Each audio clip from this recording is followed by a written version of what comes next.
This is so wizarding. Hi there, this is Johnny Ganache. And it's Sir John. Luke Skywalker. And the Manster. And we're the team here at Pint O Comics, a wonderful podcast and radio show. And you are listening to So Wizard Podcast.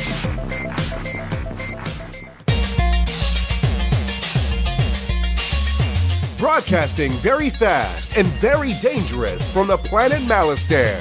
You are listening to So Wizard. You're thinking people gonna die? The only podcast to make the Kessel run in under 12 parsecs. There'll be no one to stop us this time.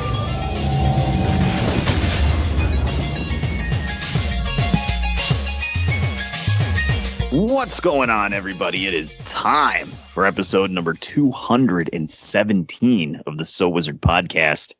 I'm your host, Joey DiCarlo. My co-hosts are the queen of all nerds, Aubrey Litchfield. Hello, everybody. And the expert, Mr. Marquis Marcellus Reagans. It's good to be back. What's going on, everybody? Welcome back, welcome back, welcome back. You are listening to So Wizard Podcast. Three friends discuss the world of nerd, podcasting weekly. This week, we've got some nerdy news. We've got a listener question. And then we're going to talk a little bit about Venom. And the Venom hype train pulls into the station, or sputters into the station. I guess we'll see. But before we get into all that, how is everybody doing, Mark?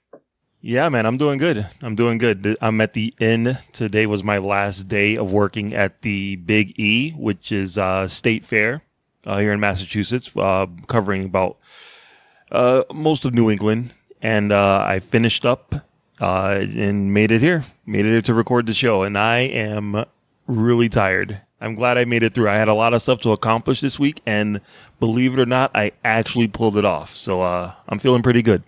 Awesome. How about you, Aubrey? What's going on? That sums it up, then, doesn't it? That's about it. Yep, that's good. Great. I am getting ready for, when you're listening to this, I'll probably already be there, but getting ready to go to New York Comic Con this week coming up. It's expensive.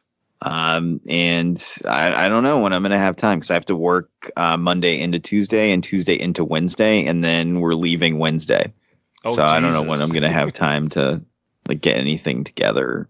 And I don't know. I've found out a few cosplayers that I like are going to be there, and I'm really excited. So. And by really excited, you mean really excited to stand in line and hopefully get a picture with them? Yeah, I don't think it'll be too bad, but there's some comic creators I want, but I just don't have the time or patience right now to dig through long boxes to look for stuff for them to sign. So yeah, I don't know. I'd almost rather just buy a print at their table or something, but we'll see. We're not going as press, so there's no pressure to let's check out all these panels and let's take a bunch of pictures and I'm just going to walk around and relax and check it out and hopefully eat brontosaurus ribs at some point. Wait, you're from that barbecue place that you were talking about before? Yep. Oh shit, I'm jealous now. Yeah, I forget I think it's called Mighty Quinn's Barbecue. I saw it on the Food Network, and they have gigantic barbecue ribs. So I've been hoping and praying to go to New York for some reason for 2 years to eat there. So this is exciting. It's a very exciting time. But enough about me. Let's talk about us. Mark Ellis, why don't you tell the listeners out there where they can find more So Wizard Podcast? Sure. All right. So everybody can go to SoWizardPodcast.com where you will find new episodes every week. You'll also find movie reviews from yours truly every once in a while. You'll find Netflix and Amazon streaming picks from our buddy Adam Wallyhawk.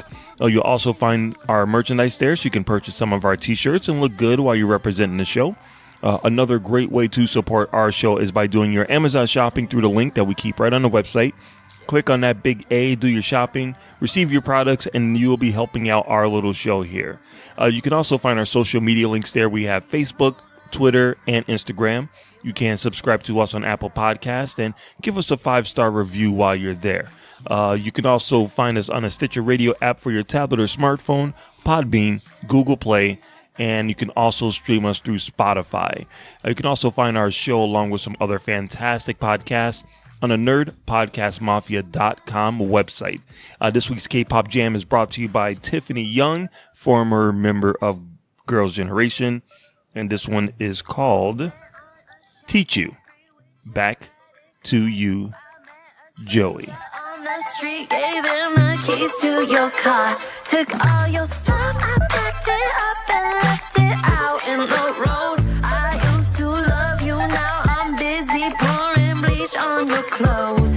Stupid, stupid boy, should've stuck with. And I have lots of hidden potential.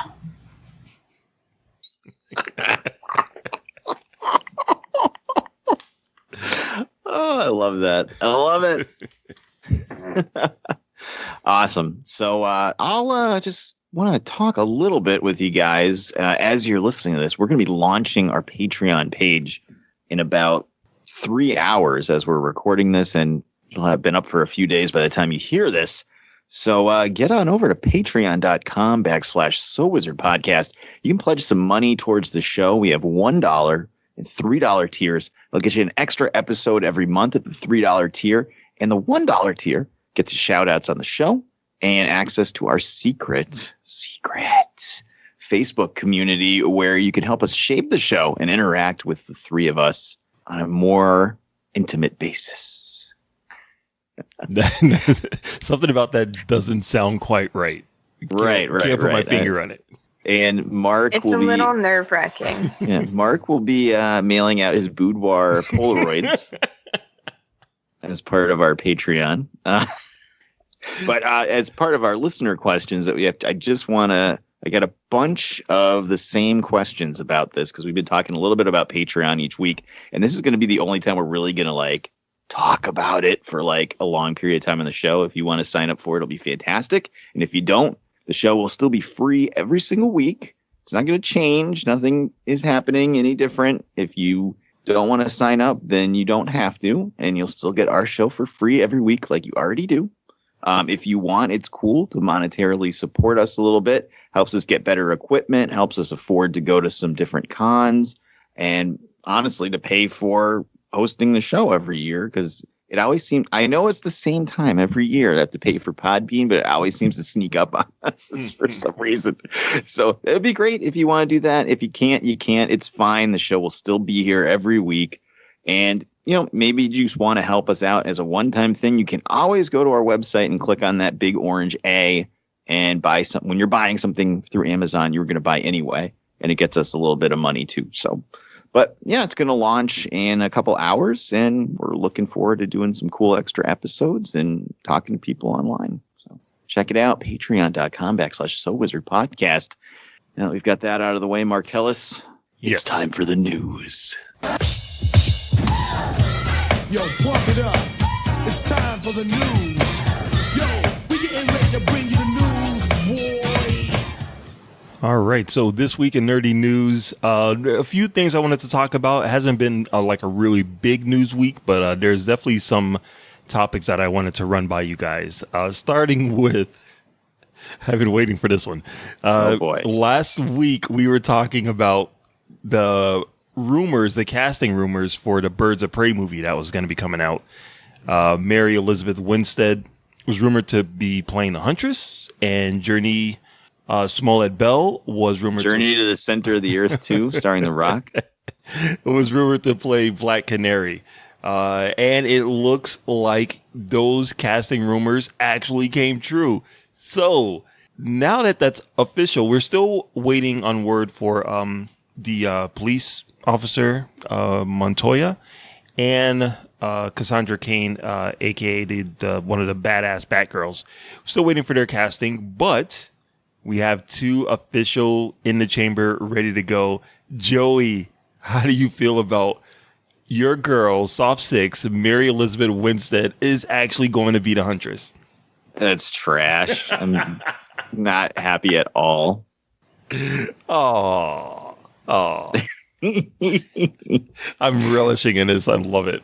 You're relishing in it. I'm not feeling it, man. I just don't look at her and think Sicilian/Italian mob boss's daughter who dresses up in a unitard and fights crime. I understand that, but she was so good in 10 Cloverfield Lane that I'm down for it. I'm totally down for it. We're going to eschew Scott Pilgrim for right now, but just her performance in 10 Cloverfield, that gets her comic book cred as far as I'm concerned. So I'm ready for it. Aubrey, what about you? How do you feel about these casting rumors actually coming true? Like last week, I don't really know any of them, so I don't really care. Yeah, Aubrey, you didn't see 10 Cloverfield Lane, did you? No. I didn't think so. What about Scott Pilgrim? Yeah, I didn't see it. No. All right. What was the other one? Scott Pilgrim. I saw part of it, but I did not finish it.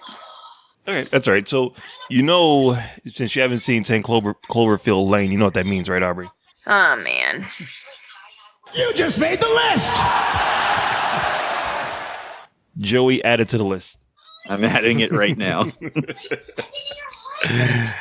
All right, so I'm psyched for this. I can't wait. I'm very happy. What about Black Canary? Why is Black Canary black? Yeah, still she's not Black Panther. It's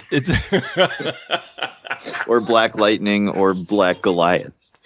Don't tell DC that. All right, just let them. Just let them do what they're gonna do. I say any excuse for more cute black girls at comic book conventions dressed up as Black Canary characters. That's fine. I'm okay with that. That's a very self-serving reason why you want her in the movie. I will say somebody photoshopped a picture of her into a Black Canary outfit. Yeah. And it looked fine. Right? If they can hit that look, that'll work. Which means, of course, that they won't. We've already seen what happened at the Starfire. We don't want to relive the Starfire incident. And of course, in pure DCEU, they had to cast a white person in the role of the Huntress, who's more of a olive, darker skinned Italian girl, right? And then the darker skinned girl as the white person. It's all about. I'm gonna give them the benefit of the doubt and say it's all about diversity. Once you put all of the characters on screen, it's gonna look. You're gonna see the diversity in the cast. I look forward to Danny DeVito as it's Commissioner Gordon. Kane. He's short enough; he can pull it off. No, well, I'm not going to say diversity is our strength. All right, so I've been waiting all week to ask you about that. All right, oh boy. So next, we had a couple of trailers drop this week. Let's talk about Fox's Dark Phoenix trailer. They dropped it out of nowhere. Are they going to cast an African American woman as Phoenix because she's dark?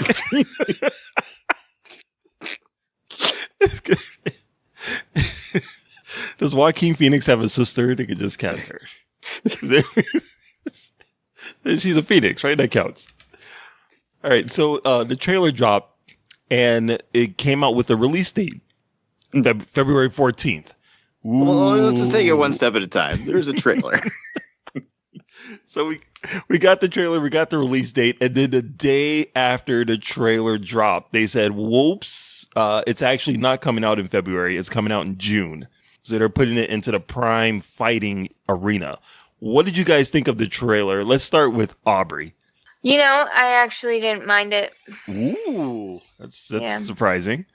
It's because I love Dark Phoenix so much. I was kind of like, I don't know. I don't hate it, but I mean, it wasn't fantastic. I'm not saying it blew me away.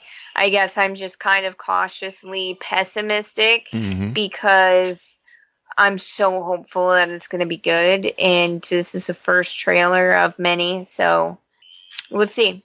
All right. Joey, what about you, man? What did you think of the trailer?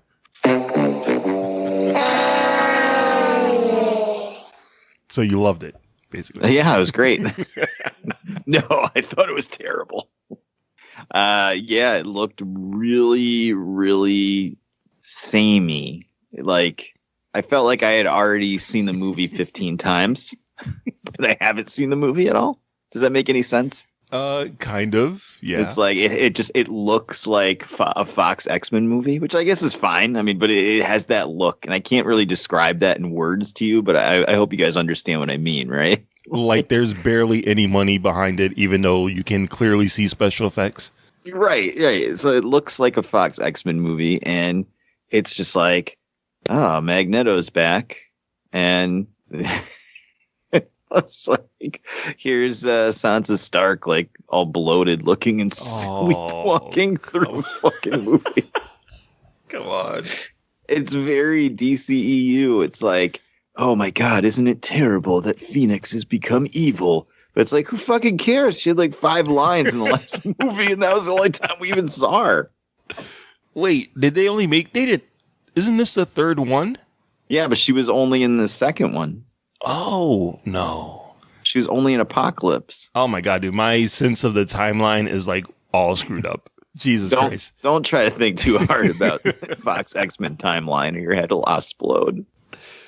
Yeah, so as I'm watching the trailer, I'm like, man, I feel like I've seen this movie already. Like, I feel like it's so much like X-Men 3. Hopefully we won't have like poignant scenes like in X-Men Apocalypse when they go to Auschwitz and hang out with a ninja in a bikini. It really hit me in the feels. Olivia Munn in a one-piece bathing suit is hanging out at Auschwitz. Yeah, that's a movie that I liked, and I'm afraid to watch it again because I feel like the air is going to be let out of the balloon if I watch it again. So I'm just going to keep it in this nice place. Yeah. But you know, it's X-Men. I like the fact that they have those cool suits. They kind of look like old school, and I like that it's a new director, and I like that Jessica Chastain is in it because she's a pretty dope actress. So I'm hoping for the best. And the fact that they moved it from February out to June, like in a meat of the summer, that kind of bodes well, I think. So we'll see. I will be. They had to do that because they had to move Alita Battle Angel to February, which was when they moved it to the date that X-Men was coming out. Yes, that's true. But I don't kill this for me, Joey. All right, I'm trying to give this movie all the benefit of the doubt. I'll wait till we are reviewing it, but I plan on killing it. Right. It doesn't look good. Even Magneto in the trailer is like, oh, we're doing this again. It's like, I've seen this movie before, Charles. You make a speech and everything goes wrong. I feel like Jennifer Lawrence is like sleepwalking through it too, though. Just look at her face. She looks so annoyed to be Mystique at this point. Mm-hmm. You're right. I honestly forgot that she was in the trailer until you just said that. That's so Fox X-Men to have that kind of like 2001 casting. Mm-hmm. Like, we have to get a big name actress to be the movie. Like, no, you don't. You don't need Jennifer Lawrence standing around looking bored out of her mind in any more of these movies, please. Hello, Star Wars 1 through 3. Well, let's look at Natalie Proud. Portman.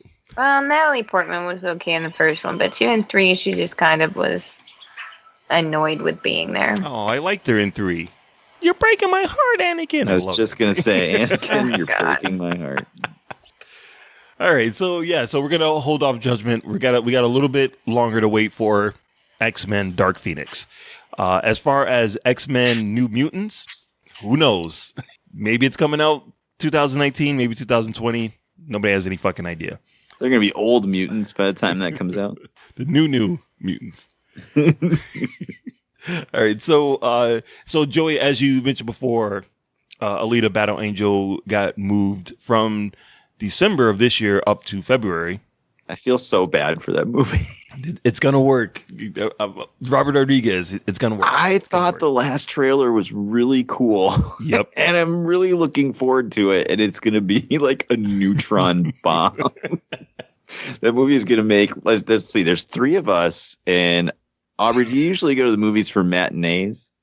I try to. It really just depends. Okay, so we got $10 from Mark's Movie Pass. Me and Aubrey are contributing $12 combined. That gives Alita Battle Angel a box office gross of $22. All right. Well, James Cameron's name is attached to it, so I'm thinking that's going to bring in a few more butts. Maybe. But it is coming out in February, and because it moved from January to February, it moved from December to February. That means in December, Fox is giving us a new Deadpool movie. Surprise. Deadpool 2 is coming back into theaters, but this time it's a PG-13 version, and it's going to be very reminiscent of The Princess Bride. Ryan Reynolds released a picture of him. Ryan Reynolds released a picture of him reading a storybook to Fred Savage in bed. Like 2018 Fred Savage. So would you guys go see Deadpool 2, the PG-13 version, back in the theaters? Aubrey? No. Why is that even a thing? Fox needs to make some money for this December. I don't know. Deadpool is a popular character, and this is a version you can bring the kids to. No. Yeah, it seemed kind of weird to me too. Joey, what about you? There's I have two feelings. One of me wants to believe that they thought of this really cool, funny idea because there's a hole in the schedule now, and why not do something wacky and fun? And then the cynic in me is like, oh, well, actually, they can't release Deadpool 2 rated R in China because of the violence, so they just did this as a way to try to release it over there and make more money. Oh my God, is that true? It is true that Deadpool 1 and 2 were not released in China because of violence. So. Wow. That's amazing. All right, you kind of have to give it to Fox for thinking of that, though. But I don't know. It seems like something like I would watch as like if I bought Deadpool 2 on Blu-ray and this was on like disc 2, I might watch it once and like see if it was funny. Mm-hmm. Like it also depends on what they're going to do with it. If they filmed like 5 minutes of extra scene with him and Fred Savage and then they just cut the movie. Yep. I don't want to watch that. I mean, if they went back and like had him redo lines and stuff and make references to scenes being missing, like put some extra work into it so it's actually funny as being rated R, like it might be cool to like laugh at and see once or twice. But I don't think I would go to the movie theater to see that. Dude, does Fox understand how much money it costs to go to the fucking movie theater? Do you know how much money it cost me to take myself and 2 children to the movie theater to see these movies? It's like a $70 to $100 trip every time the 3 of us go to the movies. Mm-hmm. So I think we'll skip a movie we've already seen. Thanks. Mm-hmm. I absolutely agree with you. I think this is something that I would expect to be on like disc 2 of the DVD, but Ryan Reynolds is someone who does go above and beyond when it comes to promoting stuff. So I'm going to go check it out in the theaters just to see what it's all about. I agree. I think it is going to be 5 minutes of him and Fred Savage, the same movie we've already seen. You know, redoing his dialogue is going to be nothing because he's wearing a mask most of the time. You know, hopefully it'll be funnier or hopefully it'll be as funny as the rated R version. But, you know, I'll definitely go check it out because I like Ryan Reynolds. I believe in him. I believe in him too, but I think it's a stupid idea.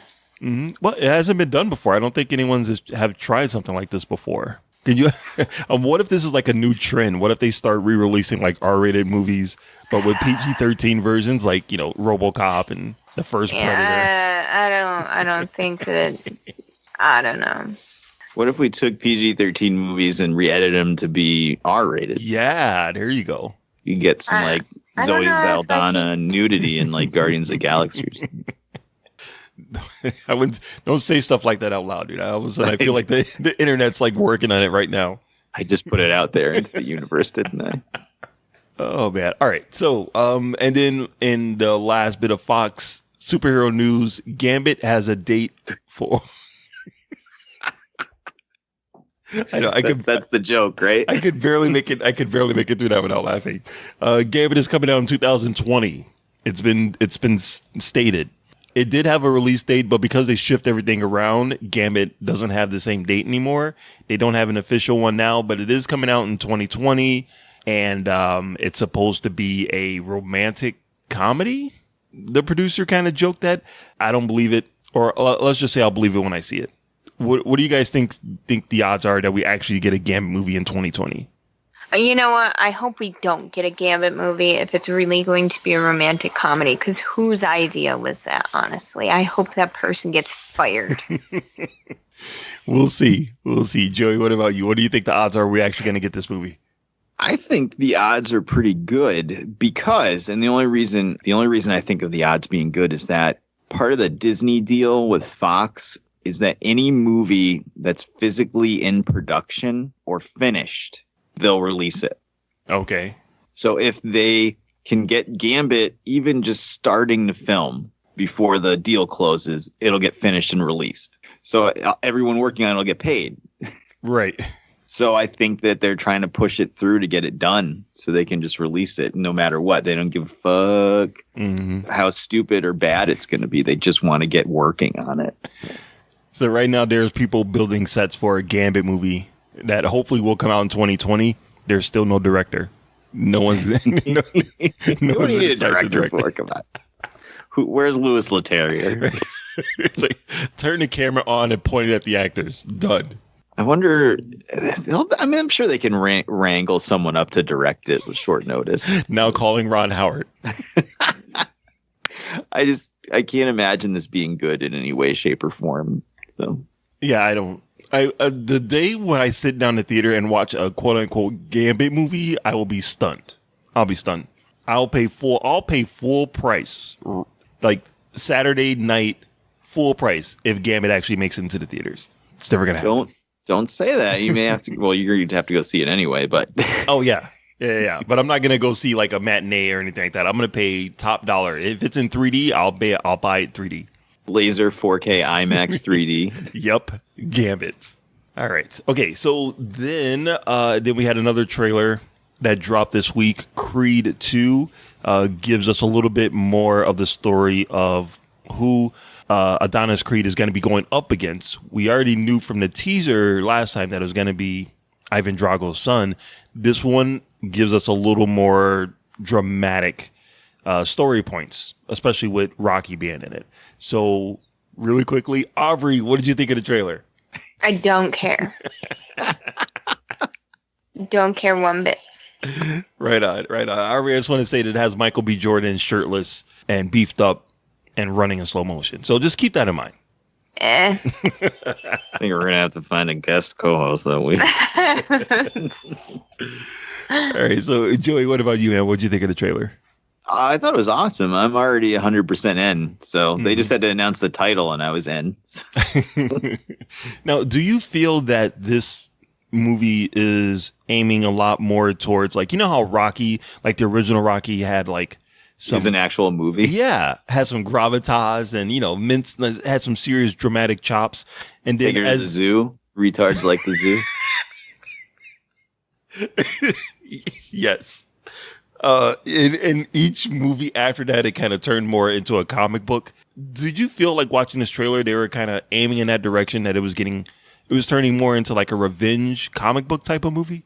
I think that to me, that's awesome because I love that arc of Rocky, with part 1 being like an Oscar winning, like highly regarded film, and then part 4 being like fucking amazing. He's running up mountains.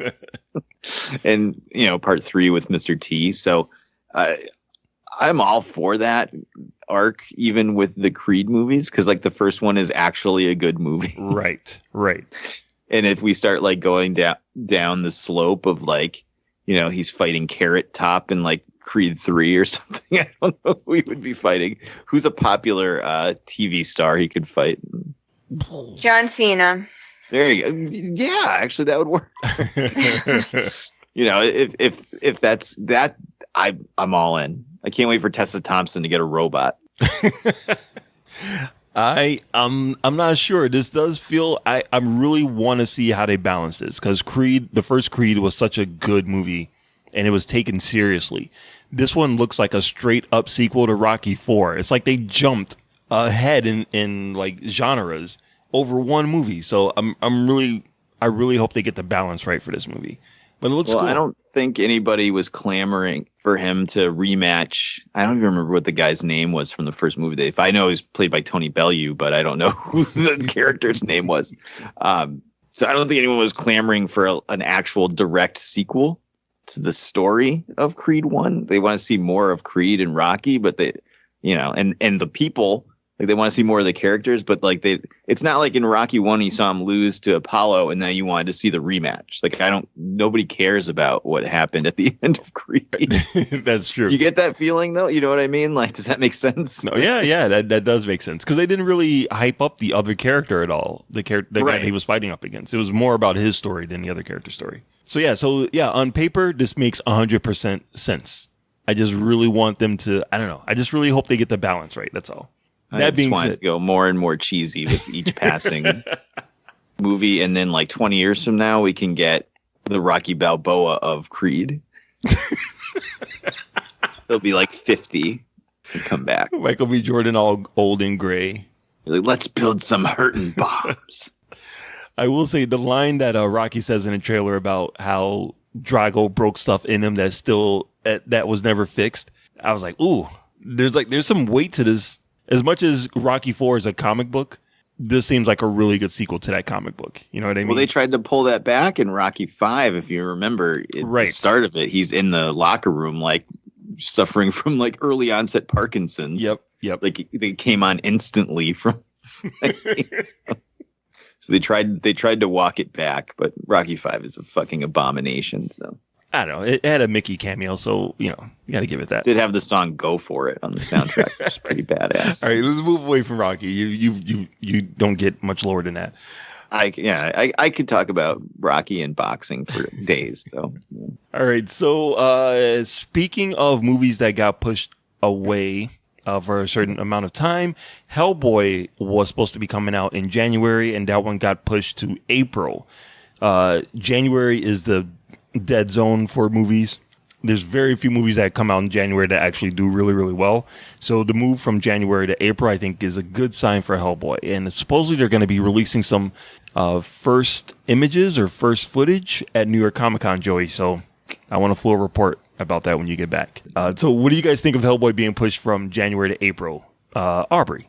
That's cool. Did you see the other Hellboy movies, Aubrey? No. What? When they were big, I was too young, 11. really. Yeah. Yeah, I was too little to watch stuff like that when they came out in 2004.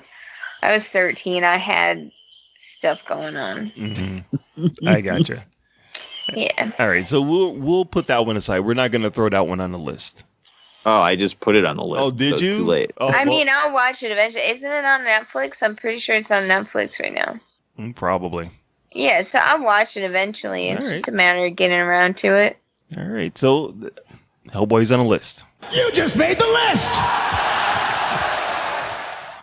So, Joey, how do you feel about Hellboy being pushed from January to April? Take their time. I really want this to be good. I really want Neil Marshall to have a hit movie. Sure, whatever steps they can do to give this guy a big hit. Yes, He's an awesome director. And as an aside, I'm not going to be able to go to this panel at New York Comic Con, Mark. I'm sorry. Boo. And I'll tell you why. Because some hot cosplayer is going to be out and about, right? No. It's because we're in the Javits Center for the show, walking around the floor, going to Artist Alley, all this stuff. Right. All the panels that you would actually want to go to are offsite. Oh, that's so you have to go to the Hammerstein Ballroom or Madison Square Garden or the theater at Madison Square Garden. And I'm not fucking leaving and walking all over New York City, then come back and either possibly not be able to get back into the Javits Center or have to stand in a gigantic fucking line to get back in the Javits Center. Mm-hmm. Once I'm in, I'm in. Fair enough, dude. I remember that from last year. There was like cool panels that I wanted to go to that were off-site, and I didn't have the effort to like try to figure out how to get to them. Exactly. And it's just me and Derek going this year. So like if he doesn't want to go to like the Voltron panel, I'm not going to go walk to the fucking Hammerstein Ballroom by myself. Yeah. I'll get lost. I'll end up in like Chinatown or something. Well, keep an eye out for the trailer anyway. Sometimes they do drop those things and they'll play them all throughout the convention center. I hope so. I would like to meet Neil Marshall and just shake his hand, tell him how awesome Doomsday is. There you go. You're like the one of two people who actually liked the movie and bought it on DVD. All right, cool. All right, so in Star Wars news, Kathleen Kennedy has extended her contract by 3 years to stay on top of Lucasfilm. Now, 3 years does not seem like a long time. It seems like the space in between like 2 Star Wars movies. So, what could she possibly accomplish in the next 3 years? But I'm glad that she's still on board. I'm glad that the Solo fiasco hasn't shifted everything around where they had to kick her out or she had to, step down and someone else had to come in. So I'm glad that she's going to be at least aboard for the next phase of this Star Wars career. Are you guys excited that Kathleen Kennedy is still the boss over at Lucasfilm? Joey. Does this mean we get 3 more Star Wars stories? Probably not. So no Solo 2 or 3? Probably not. Okay. See, I loved Force Awakens. I loved Rogue One. I liked The Last Jedi a lot. I wouldn't say I loved it, but I did like it a lot. And I even thought Solo wasn't that bad. So to me, it's fine. Just keep things going on the right path. Mm-hmm. I think she's doing a good job. Not a great job. Not a super fantastic job, but she's doing a good enough job. Aubrey, how do you feel about Kathleen Kennedy still being on top of Lucasfilm? That's okay. Yeah, that's good. You don't have any issues with her job performance so far? Nah. All right. What about if the next movie they have Rose Tico get blown out of airlock or something? It'd be kind of cool. I will call for her head. Off of Kathleen Kennedy's head. Get her out of here. That'd be the first I thing to don't put on mind Rose as a character. It's the stupid romance that I really hated. That's what made me angry.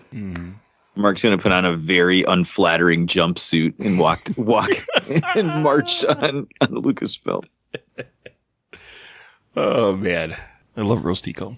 All right. So, and then speaking of movies on Netflix, we are getting an American remake of Train to Busan. It's going to be produced by James Wan, the guy that's going to be directing Aquaman coming up. You might know him from the Conjuring movies. And it's going to be written by the guy who wrote The Nun.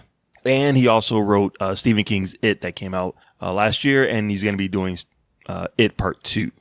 Train to Busan is an amazing zombie movie. It's a South Korean original zombie movie. And it's paced very well, has a lot of action, a lot of really cool zombie kills. And it did make money in the U.S. It only made about $2 million. But I think this movie is actually one of the prime examples of what a good movie that they can remake that I would be down for.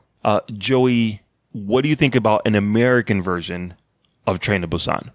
Oh, really? No. Oh, you don't think that story is strong enough that an American audience can appreciate it? I think the actual movie is fucking awesome. Mm-hmm. But I mean, how do you even make that movie? Because where is there a place where there's a train like that? Like what? It's not the same. It's not going to be the same. They can say the train is anything. The train to San Francisco. It doesn't matter. It's going to be the Rice-A-Roni trolley. Train to Boston. Doesn't matter. I just leave it alone. It's such a good movie. Like, people should just watch the actual movie. Yeah, they offered it to people to watch the actual movie, and it made $2 million. That's not bad for a fucking Korean language horror movie. That's true, but if you can take that same story point, the guy, his daughter, the zombies, and make, I don't know, $80 million, $60 million, that's better than 2. Or that's just me. I guess we'll see. I mean, it's not like I won't watch it, but a lot of these remakes, they just don't work. Yeah. Like, I like the Dawn of the Dead remake by Zack Snyder, but it certainly it's not even fit to carry the original's jockstrap. I mean, let's be real. Then the Day of the Dead remake is god awful. I'm pretty sure I never saw that one. It was like direct to DVD. It's really bad. That's why. And then there's the the remake / prequel to The Thing. That was god awful. Yeah, but see, all the movies you're naming are like American movies. I'm just thinking of horror movies. I'm just thinking of they're going to take this really awesome Korean zombie movie and they're going to make it with like Hollywood / American sensibilities, and it's just going to become like a nothing burger. It's going to lose everything that makes it interesting, and it's just going to be a shitty like direct to Redbox type movie. Mm-hmm. That's a fair point. That's a very fair point. Aubrey, are you familiar with Train to Busan at all? No. Oh no. Is it still on Netflix? I think it is. I was trying to look it up before we came on, and I didn't get a chance to, but I think it is. Aubrey, do you watch foreign movies with subtitles? No. Oh. I didn't even watch American movies with subtitles. What about anything? What about in Lord of the Rings when they start speaking Elvish? Do you just like your brain just shut off? I love it. Yeah, I have an Elvish tattoo. She's like, I don't need to read subtitles. I understand it perfectly. Fucking live that shit. Breathe it. I was born in it. All right. Well, Aubrey, I think this is a movie that you should give a chance to watch. It is Korean, it is subtitles, but you're like the perfect example of why this movie is ripe for an American remake. So, because it's a cool story, and it's a cool story that everyone should experience, even people who don't read subtitles. So, if I'm a producer, if I'm a producer, Aubrey is my key demographic audience. So I think it's cool. I think it's a cool idea. I mean, there's some movies like Man from Nowhere, which is another amazing Korean action movie. They better never make that remake it as an American movie. That movie is fucking perfect as it is. It can only go downhill. That's a movie that I don't want them to fuck with. Train to Busan, I think the story elements are strong enough that you can do an American version of it, and it could still, no pun intended, have some bite to it. So I think it's a good idea. I'm down for it. And it's the guy who wrote The Nun. We'll know who to blame. All Mark's fault. All right. So, that's pretty much it for the news. That's all I got. Awesome. So let's tackle a listener question, and then we can talk a little bit about being excited for Venom. So we do try to answer a listener question every week on the podcast, but sometimes we run up against time constraints when recording, and I can't be late for work just to answer your question. Sorry, kids. But we do try. So you can send us some at sowizardpodcast@yahoo.com, which is our email address, or slide into our DMs on social media and ask away. So this week, we've got a question here. Okay, this question comes from Jessica from wonderful Chicopee, Massachusetts, who mentions that she's been a friend with Mark for over 20 years. What? And then says, "Oh, hi, Mark." Perfect. She wants to know, if you had the honor of introducing a new generation of Star Wars, would you have them watch A, in the same order we had to, which I guess would be release order, B, in chronological order of the story, or C, in some other way, such as omitting terrible episodes or side stories? That is a great question, Jessica. Where are you going, Jessica? My buddy says that to her all the time whenever he sees her. It's actually pretty funny. It's actually pretty funny. I've been trying to convince Jessica to listen to the show for, let's see, we're in season 4 now, so almost 4 years. I'm like, hey, I do a podcast every week. You should listen to it. And she's just like, didn't care less. So I'm very glad that she's listening to it now. Thank you, Jess. I love you. The answer is you have a new person watch it in the order that they came out. So 4, 5, 6, 1, 2, 3, 7, 8, 9. Because it would make sense to do it chronologically, to start at 1, but because there's so many in jokes and references to the other movies, in order to really appreciate it, they really need to start with number 4, because we know for sure they're going to make 4, 5, and 6. If they start at number 1, there's a really good chance that by 2, they're just going to be, this sucks, and just be out of there. So at least we could get 3, at least we can get them through the first 3. So 4, 5, 6, 1, 2, 3, 7, 8, 9. Okay. What about you, Aubrey? I'm with Mark. When I watch it with Noah, I always start with 4. I don't think he's ever seen episode 1, honestly. And that's not because I don't like episode 1. I like episode 1 a lot more than I like 2 and 3. But there's magic in 4, 5, and 6, and that can't be captured. It can't be captured appropriately if they're watched afterwards. Mm-hmm. Well said. The magic of 4, 5, and 6 will be shadowed by the graphics of 1, 2, and 3, and the later ones when they come out. And I think it'll be lost. So I always start with 4. What about you, Joey? Well, as someone who's had the honor of introducing people to this great series, people that I created from my own loins. Let's see. With my daughter, we did 4, 5, 6, then episode 7, Rogue One, 8, Solo. So she hasn't seen 1, 2, and 3. She saw The Phantom Menace because we saw that in the theater when it came out in 3D. Oh, right. But I gotta tell you, those movies, the prequels are pretty bad. And it's a tough haul if you're not already like invested in Star Wars. Like I love Star Wars. So I'll watch anything. Right. But I can't imagine saying to somebody, "Oh, you want to get into Star Wars? Here, watch these prequels." your first like introduction to Star Wars is episode 1, and then you have to sit through Attack of the Clones. I don't think anybody would keep watching Star Wars after that. Seriously, it's just a lot of no. It gets better. It gets better. Trust me, it gets better. And I'm sure they're not going to care. No. So honestly, I would just go 4, 5, 6, Rogue One, 7, 8.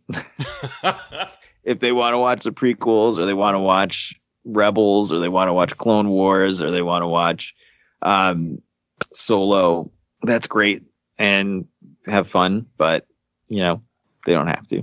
And the thing is, you never know what somebody's gateway drug to Star Wars is going to be anyway, because for the longest time I tried to get my son into Star Wars. Like, son, you're named after the main character in the movie.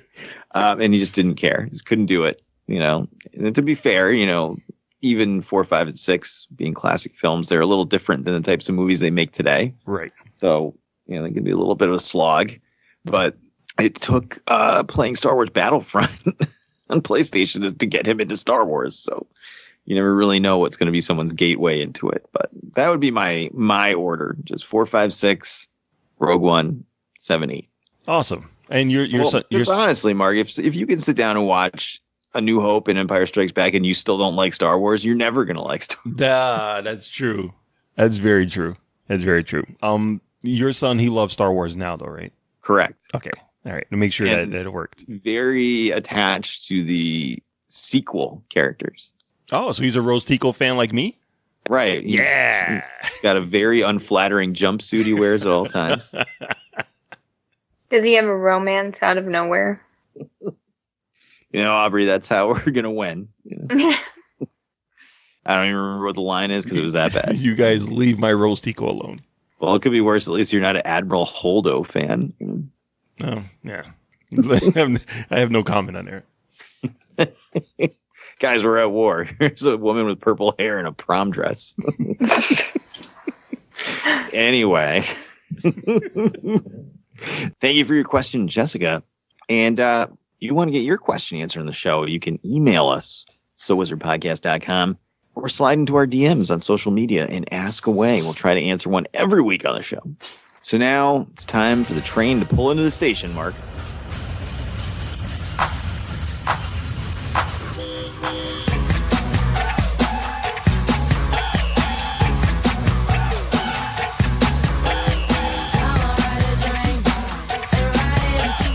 All right, so the Venom hype train is pulling into the station. So let me talk a little bit about Venom and how excited we are or are not for the movie. So I don't know, we'll start with the movie. Aubrey, we've been talking about this for 217 weeks. On the very first episode of So Wizard Podcast, you talked about the rumored Venom movie and how excited you are. We're now a week, give or take a few days away.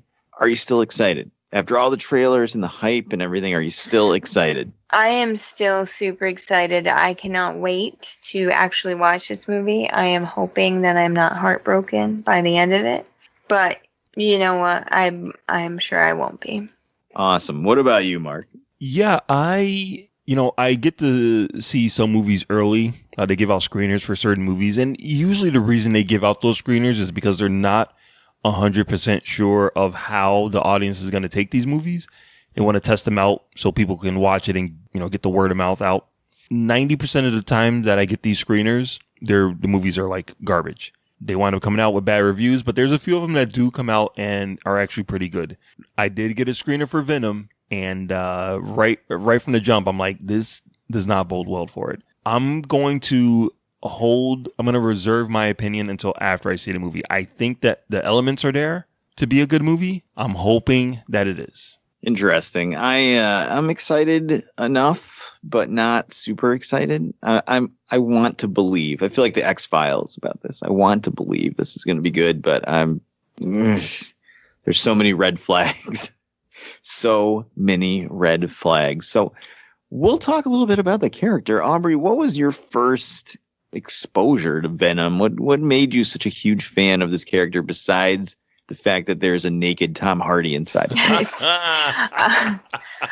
So me and my brother used to watch the animated series in the 90s growing up, and we would also go to the store and get the comic books and everything like that. So it just was all of that exposure, and for some reason we just really loved the characters of Venom and Carnage, and that was just like a reoccurring theme growing up with me and him was Venom and Carnage.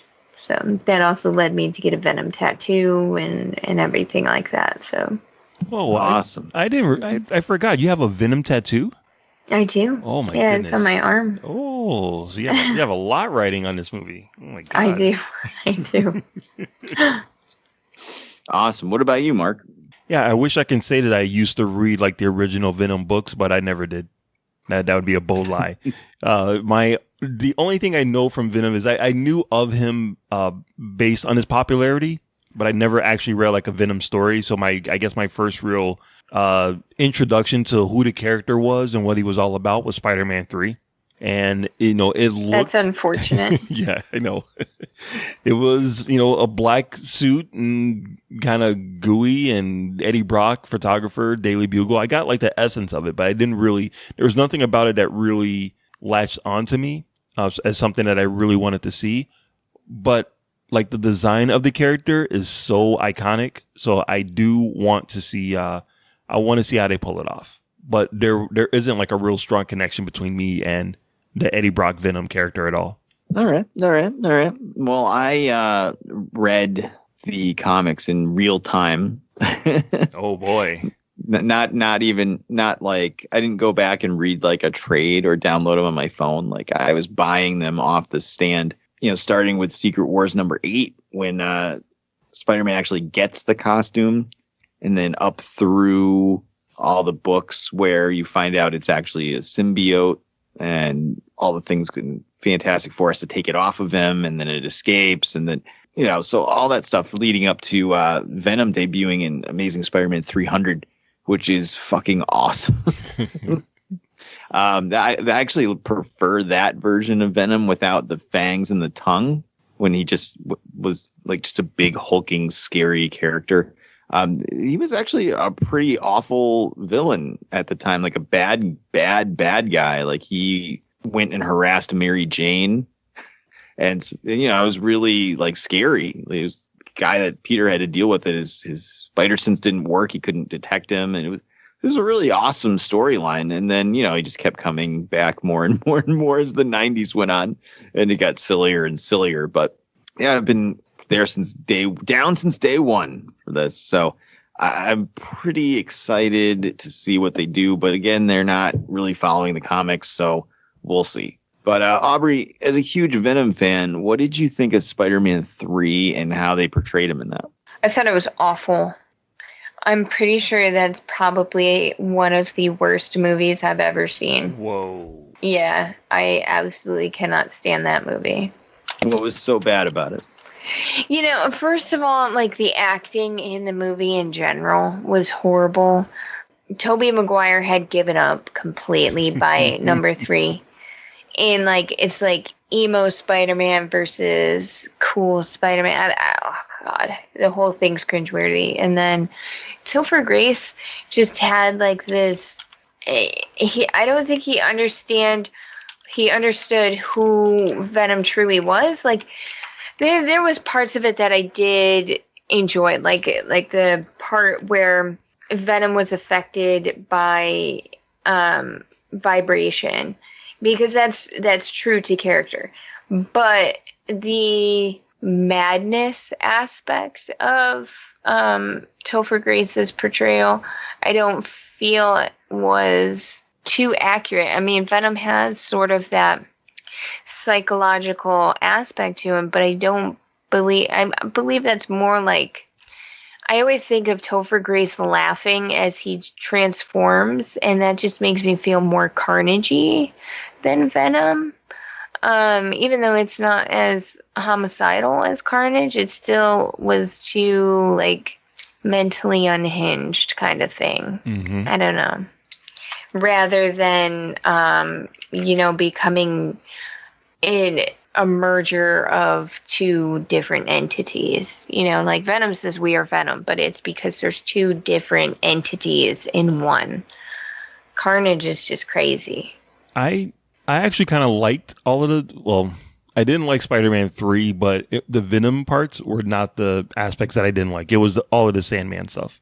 All the Sandman stuff was just horrendous. And I can it, even though Spider-Man 3 fails as a movie, I can understand why Topher Grace got the nod to play Eddie Brock. And the emo Spider-Man, or the emo Peter Parker, I did not mind that as much. That in a comic book world, that kind of makes sense. But again, Spider-Man 3 did not stick the landing at all as far as the story goes. But I didn't mind Topher Grace's Eddie Brock. Venom, that whole storyline, I didn't mind that as much. That's because you didn't read the comics. That's true. That's very true. It might have even been you, Joy, that told me like what actually happened in the comic books. I'm like, holy shit, that's amazing. That would never make it as a movie. That would be like that would just traumatize Spider-Man fans as a movie.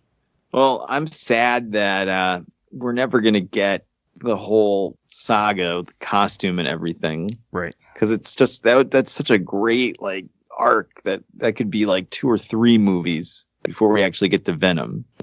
They glossed over it a lot in the Spider-Man 3, and we're not going to get it at all in this one. But it was really scary. Like in the comics, when the symbiote escapes from Four Freedoms Plaza, which is where the Fantastic Four lives, and it's going to, and even when Peter had it too, when he had it, so he would go be Spider-Man, and then he'd take it off, and he'd go to bed, and it would like crawl across his room and go back on him, and then while he was asleep, it would go out and fight crime. Right. So he would wake up and he'd be exhausted, and he didn't understand why, because he just slept for 8 hours.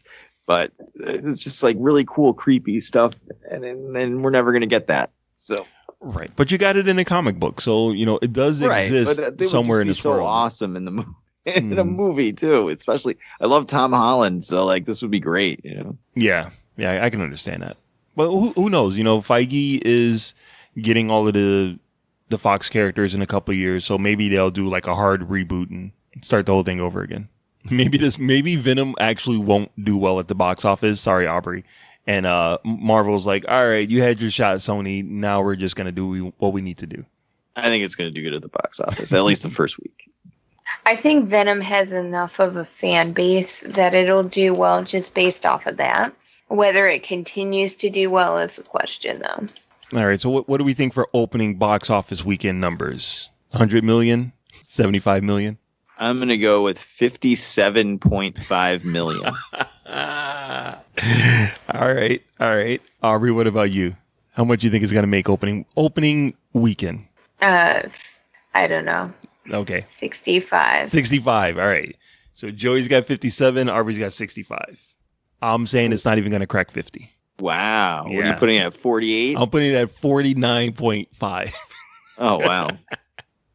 It's a lot of views on the trailer. I'm just saying, We'll see if that translates to butts in the seats.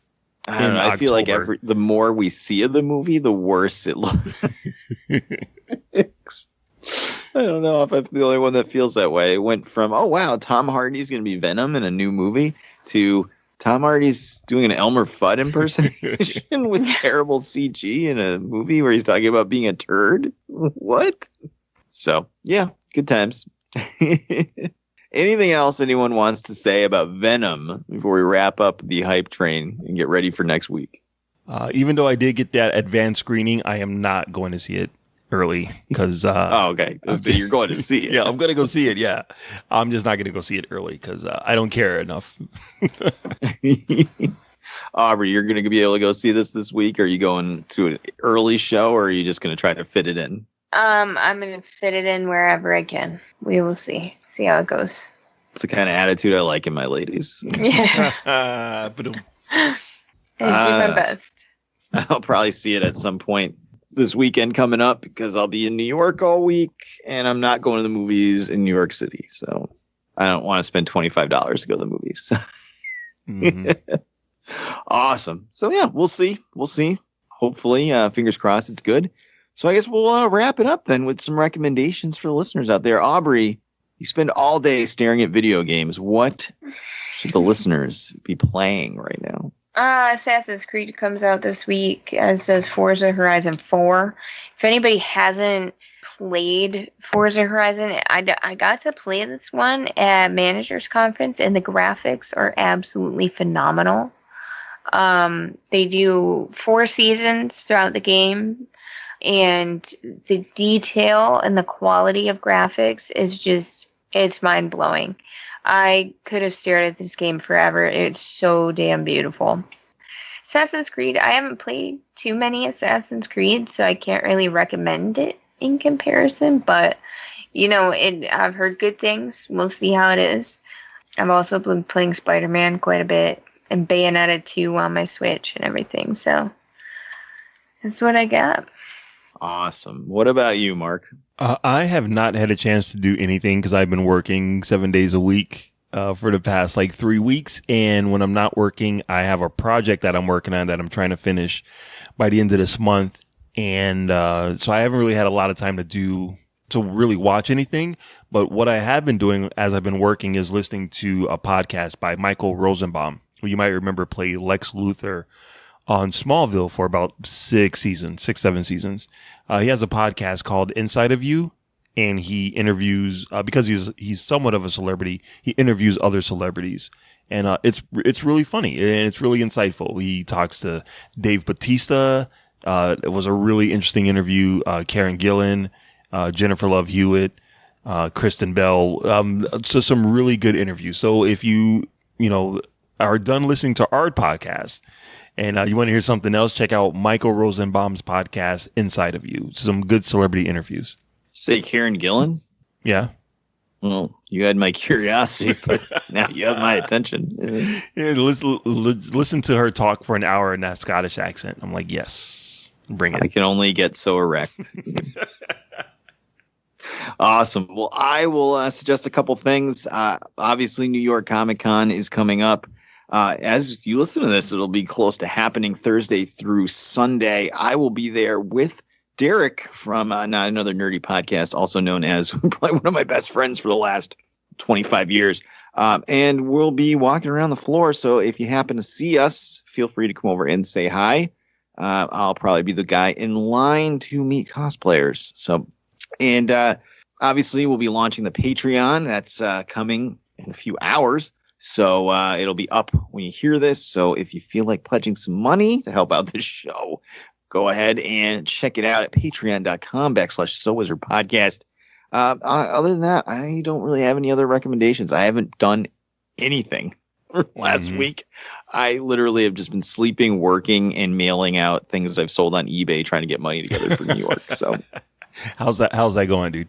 Not bad. Not bad. I sold a bunch of stuff, so I have some spending cash for the show. Excellent.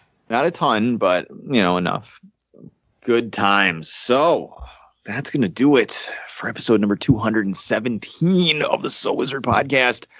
Next week, Aubrey's dreams come true. It's time for Venom. We're going to inject some venom into our veins. But that's going to do it for this week. On behalf of my co-host, the queen of all nerds, Aubrey Litchfield. I cannot wait. My body is ready. And the expert, Mr. Marquis Marcellus Reagans. 216 episodes in the making. Venom, let's do this. Wakanda forever. We'll see you next week like a turd in the wind. good journey.